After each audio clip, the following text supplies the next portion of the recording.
खांसी के साथ खून आना या फिर बलगम के साथ खून आना, इन सभी बीमारियों के बारे में इस वीडियो में समझेंगे और क्या कारण है, कैसे मेडिसिन से हम इसे ठीक कर सकते हैं। क्या ये कोई बड़ी बीमारी का अलार्म संकेत है, यानी कि कोई कैंसर है या ट्यूबरकुलोसिस टीबी है या हमारे फेफड़े ख़राब हो चुके हैं, उनका संकेत तो नहीं है। कैसे पहचानेंगे और क्या क्या कारण होते हैं जिनकी वजह से आपको खांसी के साथ खून आना या फिर आपको बलगम के साथ खून आना कई बार आपको देखने को मिलता है। तो इस वीडियो में ज़रूर से समझेंगे, सारी चीज़ों को डिटेल में समझेंगे। वीडियो को कर दीजिए लाइक, अगर वीडियो अच्छा लगे तो लाइक शेयर एंड सब्सक्राइब ज़रूर करें। चलिए समझते हैं कि इसके कारण क्या होते हैं। इससे पहले हम समझ लेते हैं कि ये है क्या, हेमेटिमेसिस है या हेमेप्टाइसिस है। हेमेटिमेसिस अलग शब्द है, हेमेप्टाइसिस अलग शब्द है। हेमेटिमेसिस का मतलब होता है खून की उल्टियाँ होना मरीज को, और हेमेप्टाइसिस का मतलब होता है कि हमारे बलगम में खांसी के साथ में खून आ रहा है। दोनों को डिफ्रेंशिएट करना बहुत ज़्यादा ज़रूरी है।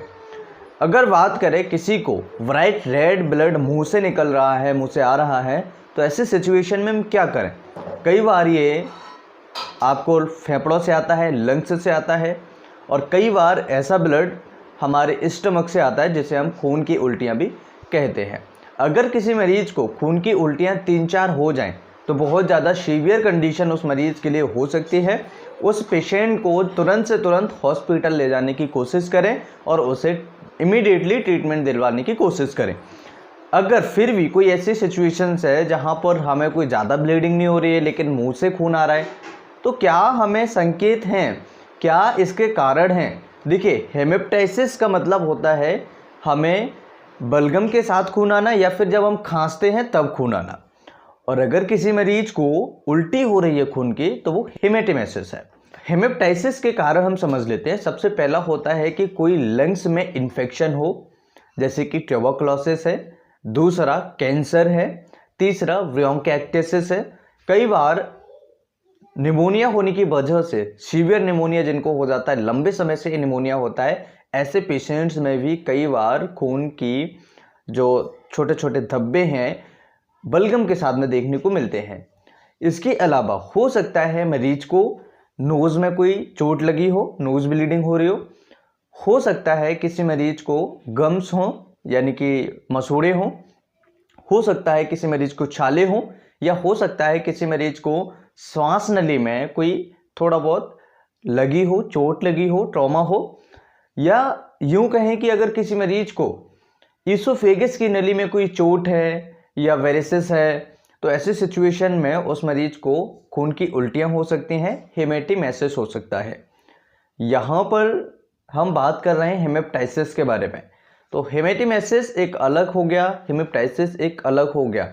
तो ये जो कारण हमने बताए हैं ये हैं हेमेप्टाइसिस के कारण जो हमने पीछे समझे हैं।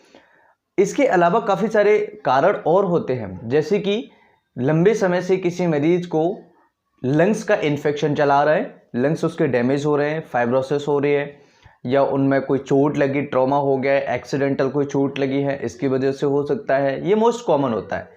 कई बार वायरल इन्फेक्शन में, जो कि लंबे समय से चलने वाले इन्फेक्शन में खून की उल्टी है, या फिर जो खून का थक्का होता है थूक के साथ में, बलगम के साथ में, खांसी के साथ में आ सकता है। ट्रीटमेंट की बात करें, कैसे इससे निजात पाएं, कैसे इससे ठीक हो और कौन से टेस्ट हमें कराने चाहिए। तो सबसे पहले टेस्ट की बात करें, एक्सरे, चेस्ट एक्सरे हम करा सकते हैं, सिटी स्कैन चेस्ट करा सकते हैं, एमआरआई करा सकते हैं, और अगर किसी मरीज को कोई ईसोफेगस से रिलेटेड, स्टमक से रिलेटेड है, कोई इन्फेक्शन है, तो एंडोस्कोपी करा सकते हैं। अगर आपको सांस नली की इन्फेक्शन है, सांस नली से रिलेटेड कोई ट्रॉमा है, इंजुरी है, या कोई और प्रॉब्लम है, वहाँ से खून आ रहा है, हेमेप्टाइसिस हो रहा है, तो ऐसी सिचुएशन में ब्रोंकोस्कोपी करा सकते हैं। तो ये सारी जांचें हम करा सकते हैं। दूसरा, सीटीबीटी करा सकते हैं, यानी क्लॉटिंग टाइम, ब्लीडिंग टाइम भी हम इसमें कराते हैं। इसके अलावा आपको पोटेशियम की जांच करा सकते हैं, लिवर की जांच करा सकते हैं। कई बार क्या होता है, लिवर कुछ ऐसे एंजाइम्स होता है, कुछ ऐसे केमिकल्स होते हैं जिन्हें कम बनाता है, जिसकी वजह से हमारे शरीर में ब्लीडिंग होने के चांसेस बढ़ जाते हैं। या फिर कहें प्लेटलेट्स लेवल कम होना, अगर किसी का प्लेटलेट्स लेवल कम है तो ऐसी सिचुएशन में भी मरीज को उल्टियाँ हो सकती हैं, खून की उल्टियाँ, या फिर उस मरीज को थूक के साथ में, स्प्राइट के साथ में, बलगम के साथ में, खांसी के साथ में खून आ सकता है। अगर बात करें ट्रीटमेंट के बारे में, तो ट्रीटमेंट सबसे पहली मेडिसिन है हेमामेलिस।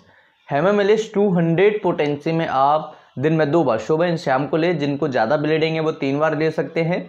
बहुत अच्छे रिजल्ट्स आपको मिलेंगे, बहुत जल्दी ब्लीडिंग रुकेगी पेशेंट की। ये जो मेडिसिन है ये 10 साल से ऊपर के जो हमारे पेशेंट्स होते हैं उनमें यूज करनी चाहिए, और 10 साल से नीचे के जो बच्चे हैं उनमें 30 पोटेंसी में दिन में 1 बार सुबह, और अगर ज़्यादा ब्लीडिंग है तो शाम को, यानी 2 बार। तो अगर 10 साल से नीचे के बच्चे हैं तो 30 पोटेंसी में दिन में 2 बार सुबह एंड शाम को 2-2 ड्रॉप्स डायरेक्ट टंग पर दे सकते हैं। बहुत जल्दी ब्लीडिंग रुक जाएगी पेशेंट की।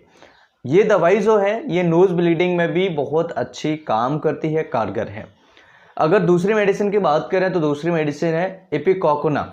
ये बहुत ही कमाल की मेडिसिन है, और इस पेशेंट को बहुत ज़्यादा उल्टियाँ भी होती हैं कई बार, जो कि नॉर्मल उल्टियाँ होती हैं, ब्लीडिंग वाली उल्टी नहीं होती है, और कई बार ऐसे मरीज को खून भी आता है। तो ऐसी सिचुएशन में इस दवाई से हम पेशेंट को ठीक कर सकते हैं, बहुत जल्दी पेशेंट ठीक हो जाएगा। इपिकोकुना की जो डोज है वो 200 पोटेंसी में दिन में 2 बार, सुबह एंड शाम को। ज़्यादा ब्लीडिंग हो रही है तो 3 बार कर सकते हैं, सुबह दोपहर एंड शाम को 2-2 3-3 ड्रॉप डायरेक्ट टंग पर ले सकते हैं। और बच्चों की बात करें तो बच्चों में केवल 2 बार, सुबह एंड शाम को दें। ज़्यादा ब्लीडिंग हो रही है तब भी, या फिर अपने नज़दीकी डॉक्टर चिकित्सक से मिलें, जिससे कि आप सही तरीके से सलाह ले पाएँ, टेस्ट करवाएं। ऐसी सिचुएशन में बेसिकली हमें डॉक्टर के पास तुरंत जाना चाहिए, और मैं आप सभी को एडवाइस करूंगा कि कोई भी मेडिसिन लेने से पहले अपने डॉक्टर से एक बार कंफर्म ज़रूर करें कि ये कौन सी बीमारी की वजह से, क्या ये कॉमन है, क्या मुंह के अंदर छाले हैं या गम्स या मसूड़े वगैरह हैं उनकी वजह से हो रहा है, या फिर कई बार टॉन्सिलाइटिस होता है ना, तो टॉन्सिल्स में इन्फेक्शन हो जाता है, उसकी वजह से भी कई बार ब्लीडिंग होती है टॉन्सिल स्टोन को जब हम निकालते हैं तब, या फिर कोई और गले का इन्फेक्शन है, फेफड़ों का इन्फेक्शन है। तो काफ़ी तरह की इन्फेक्शंस की वजह से भी हमें हेमेप्टाइसिस हो सकता है, थूक के साथ में, खांसी के साथ में ब्लड आ सकता है। तो घबराने की कोई बात नहीं है, एक बार कंफर्मेशन कराना ज़रूरी है। वीडियो अच्छा लगे तो लाइक एंड शेयर करें। ट्रीटमेंट हमने बताया है आपको, मेडिसिन हमने समझा दी। वीडियो अच्छा लगे तो लाइक एंड शेयर करें। नए चैनल पर अगर आप नहीं विजिट किए हैं तो नए चैनल की लिंक हमने वीडियो के डिस्क्रिप्शन में दी हुई है, और आपको कमेंट बॉक्स में दी हुई है। पॉजिटिव कमेंट एक बार ज़रूर दे के जाएँ। अगर वीडियो अच्छा लगे तो ही पॉजिटिव कमेंट दें। अगर वीडियो अच्छा लगे या आपको फ्यूचर में ऐसी वीडियोज़ और देखना चाहते हैं तो कमेंट जरूर करके जाएं। अगर वीडियो अच्छा नहीं लगे तो आप डिसलाइक या फिर कमेंट नेगेटिव भी करके जा सकते हैं। नए चैनल को सपोर्ट करें। फिर मिलते हैं नई वीडियो में, तब तक के लिए नमस्कार, thanks for watching, have a nice day, जय हिंद।